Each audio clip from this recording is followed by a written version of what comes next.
Saudara-saudara, menarik ketika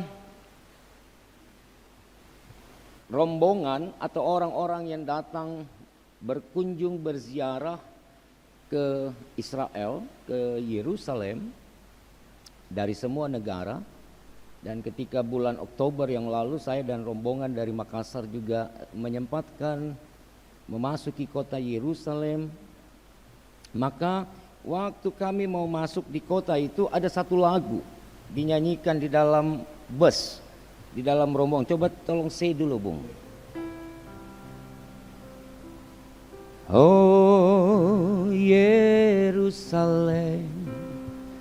kota mulia, hatiku rindu ke sana. Kita nyanyi yuk, lagu ini enak nih.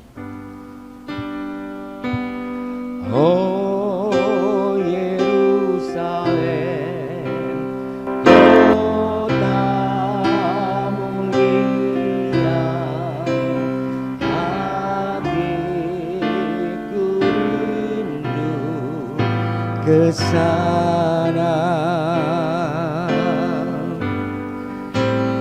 Tak lama lagi Tuhanku datanglah, bawa saya masuk sana. Tak lama lagi datanglah, bawa saya masuk sana. Saudara-saudara, pujian ini memang membawa semua turis, semua orang yang masuk Yerusalem untuk mengenang kembali peristiwa yang kita bahas dalam bacaan hari ini.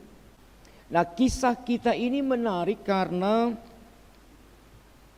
para penulis Injil tidak menggambarkan Mesias, Yosua Al-Masih itu sebagaimana yang dipahami oleh bangsa Yahudi.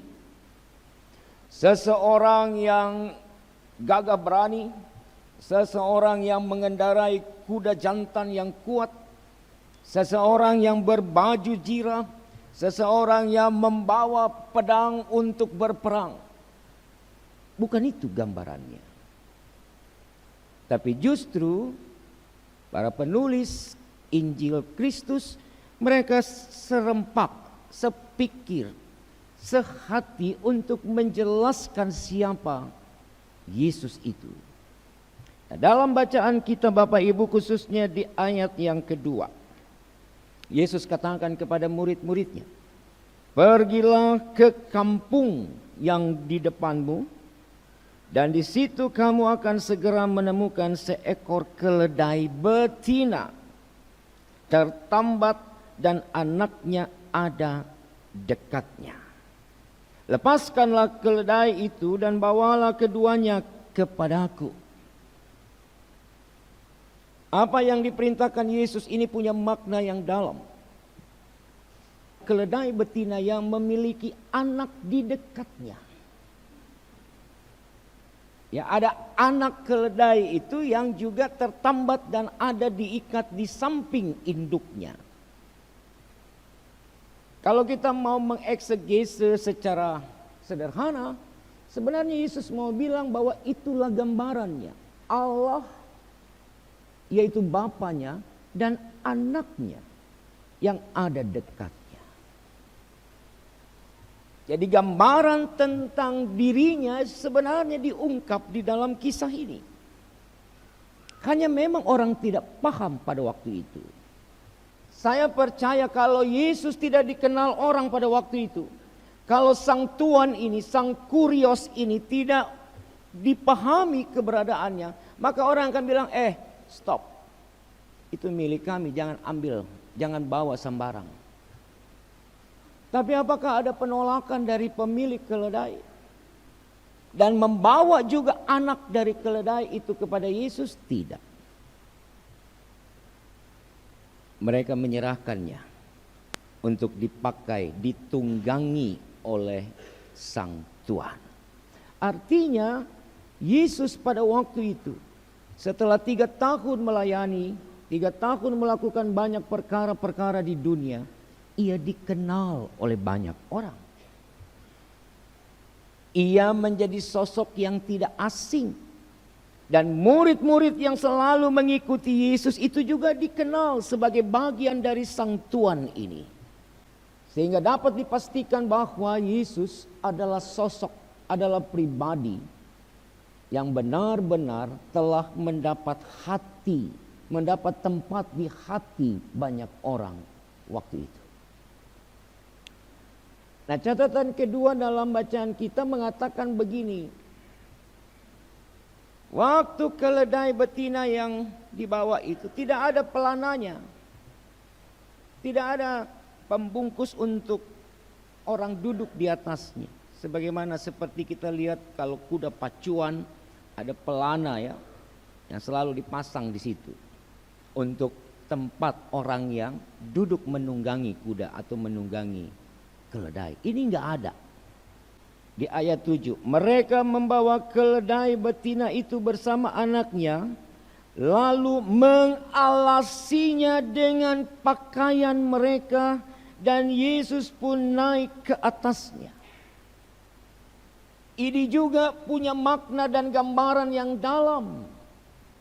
Pakaian adalah simbol, pakaian adalah gambaran identitas kita. Jadi kalau orang menggunakan pakaian yang terbaik, maka terpancarlah aura diri orang itu dan dilihat banyak orang. Jadi pakaian itu menjadi bagian yang tidak bisa dianggap enteng.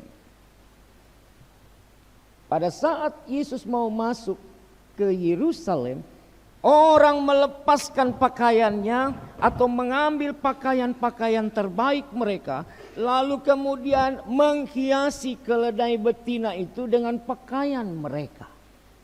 Mereka menghormatiku. Mereka mengapresiasi, menghargai aku dengan baik. Dari apa yang mereka punya mereka berikan, mereka persembahkan kepada aku.